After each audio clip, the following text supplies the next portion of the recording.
Megan Thee Stallion, who is speaking out about the trial, the upcoming trial in her shooting case. You know, of course, that she claims that Tory Lanez is the one who shot at her and hit her in the foot. Yep. Now, he is denying that he's the one who pulled the trigger. So this is all going to play out in court in September.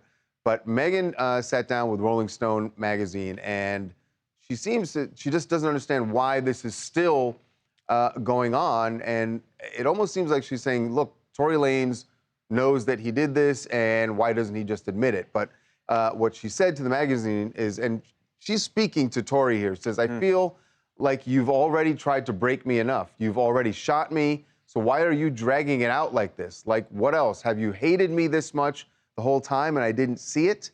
I want him to go to jail. I want him to go under the jail. Wow. Under the jail. Yeah.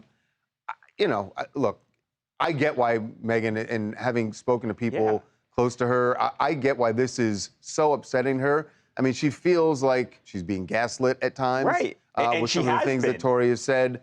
And she really is upset, and she mentioned this to Rolling Stone. She's really, really upset about the fact that every time she goes on social media, there are people who still doubt Right. There are a lot of people who do not believe her, and there are a lot of people who actually believe Tory Lanez, have supported his new music. That has got to be incredibly frustrating. And I think that because this has drawn out for so long, and that's one of the questions that Rolling Stone asked her, like, why do you think that this is taking so long?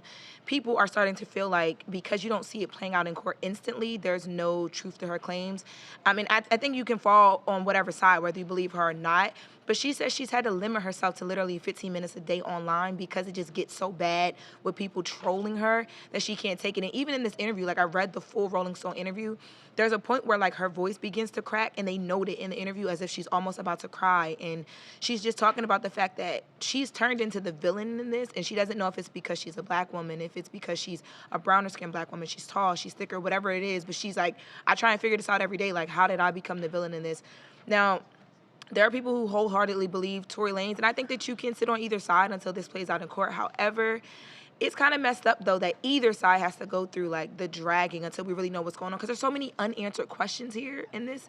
I don't know how you can fall on either side. Well, look, if there's anything we learned from Johnny and Amber, you know, you got to let these things play out in court. But I understand from Megan's standpoint why it's upsetting, but for the rest of us, you know, the facts will be laid out in court, and we'll see what the jury says. Hi, it's your girl, Lanella, that's a.k.a. Miss Fats from Oakland and via Panama, and my take on this is so unfortunate that she's still dealing with this, being that they were, like, such a thing, and, like, I don't know if he really shot at her. I guess he did shoot at her, and, like, all the other stuff that he was doing, writing songs and taunting her on the internet is terrible. So I do feel like he do need to go, like, sit down somewhere and do some time in jail for what he did. And then it's like he don't have remorse for what he did. And it's, you know, like, yeah, he needs to pay. I think I heard some hesitation in your voice where you're sort of like, I'm not sure if he did, and I get it. Like, some people just don't know which way to go with this, and especially because Tory has so strongly He's been insisted so adamant that he didn't shoot at her. He's making fans think, all right, maybe he didn't do it. So, like I said, that's what the jury is there for.